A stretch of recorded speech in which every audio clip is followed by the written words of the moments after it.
Hello, my name is Eddie Issa. I'm a Sharia law survivor from Iran. And I'm here to tell you this is a dangerous ideology you're allowing in your country. Every country that is Islamic now, it used to be a Christian country. And we were soft Christians and we allowed these people to come in, bring their Sharia law into their countries and slowly kill us off left and right. Let me make it very clear to you. Christianity is a personal relationship with God where it says, render unto Caesar's what is Caesar's, render unto God what is God's. Islam is Sharia law, deen wa dawah, religion and state, which is not even compatible with the American thing. And when these people will use taqiyya to lie to you, to manipulate you, because whenever Islam is little, they will lie to you and tell you they come in peace. This is level 1. Level 2 is what's happening in UK right now, where you have two-tier policing, where you have like the blasphemy laws, Islamophobia, racism, all this nonsense that they talk about. First of all, Islam is not a race. So anytime you criticize Islam, they will use the race card, but every country has this disgusting ideology inside their country, including my own country, Iran, Russia.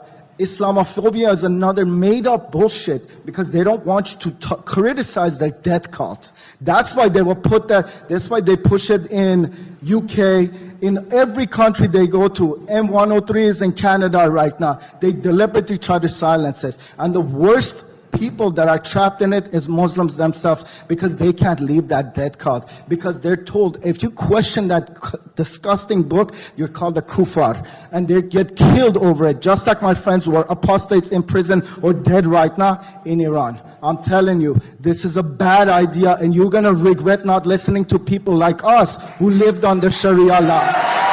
Thank you. Ndị be anyị anụghị ife okwu. Anyị anụghị ife okwu.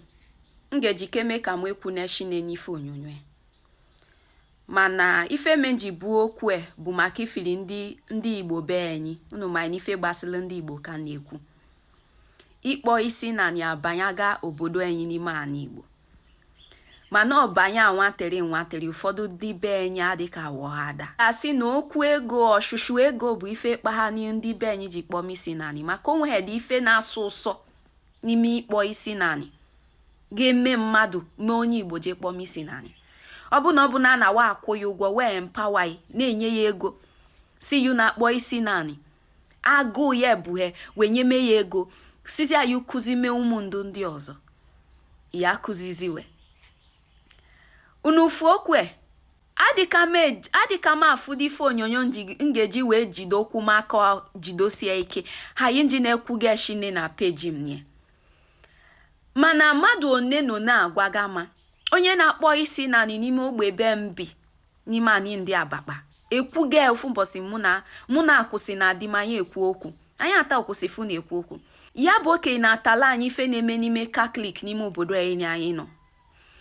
Okwu bezie bịa sikoba anyị mai na ụfọdụ ndị be anyị akpọmaga isi nani anya si mba osimba na ndị be anyị akpọmaga isi nani na ndị Igbo be anyị na wa akpọmaga isi nani na we mememega Alakụba.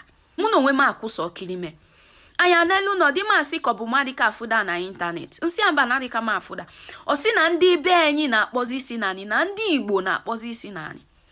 Ọ bụ na agụụ na ịdị umengwu ekwenye ị ga-alụ ọlụ wabịa empower ma inyeme ya ego igeje kpọm isi nani. Ndị be anyị feme nje ekwude we okwu bụ na ndị enu anyị na-ele anyị na-elenye ndị ugwu. Ndị enu anyị na-ele anyị na-elenye ndị ugwu. Ndị ugwu ewe elenye anyị abụkwa na ndị Hausa, ndị Fulani ka we elenye anyị. Ka we jisikwa ike na-ele anyị a na-elenye we na wabịa jikeme na mmụgosida wa asụsụ anyị wa wagharị n'ime ọfịa anyị. Kwuo okwu n'oge ga anyị n'ime peji m ndede maka ekwuneme na video ndede fonye abịa na comment section na mụ bụ okwu efu bụ ụtọ kọbụ mụ malụ ndị bụ ndị aniọma mmalụ ndị bụ ndị aniọma o. Ndị bụ ndị aniọma bụ na ụfọdụ obodo n'ime aniọma ejidozi n'ife wee jido mbụ wedi eji aka nkịtị anụ ọgụ a. Onye asị m kọbụ mmaikwa na ndị aniọma bụ ndị nụ ọgụ ekwumekwu ewe anụ ka nje ego maka ekwumekwu. Ndị ịnụ ọgụ ekwumekwu agwa na nwunye wee ụmụ ụwa ife nọ n'ime ọgụ ekwumekwu efu ife waji nụ ọgụ ekwumekwu ọka dị nkesikwa ọ dị amaghị na ọka dịkwa yubu onye na-ekwu okwu yubu onye delimifefu na comment section wasị ya obi a ga-anụ ọgụ a ị ga-enwekwa ike bịa nụ ndị be anyị onwe na onye mbụ elu na-eme ogo igwe anyị n'ike ị ga-esi fee Chukwu bi n'eluigwe nke ngeji kpọọ isi naanị ka m weli mmụọ dị n'obodo be nsi bịa feme Chukwu nke ngeji kpọọ isi naanị mụ agwa anyị nke bụ isiokwu ife ọbụla gbasịrị ịkpọ isi naanị ozemizize ọ bụ na iso ndị anọ ka nke bụ ma nwata ma okenye ma okpo ogele ncha nchọ ishu nwe mmiri nweli jọgụ kulu mmiri wee na-achacha ike m ogele ncha mmiri nọ m n'ike na-achacha ike m kudili ife isi m ni na mma kpụpụ isi m na ga-ekpuchilili isi m o nwere ife asụ ụsọ o nwere ife na-asụ ụsọ n'ime ife ndị a ndị na-akpọ isi naanị amena m ka o si kwe ndị be anyị kpọm isi naanị jisinu ike o lụọ ekwenu ife ụbọchị tata bụ kunu lụọ mbọsị nkwu okwu Chukwu ka m na-arịọ ka anyị adabakwana na mkpakana ndị a anyị daba mkpakana onye ọbụla n'ime ana Igbo ga-akpọmakwa isi naanị n'ikwe na-ekpọ isi naanị wee bepụ ya isi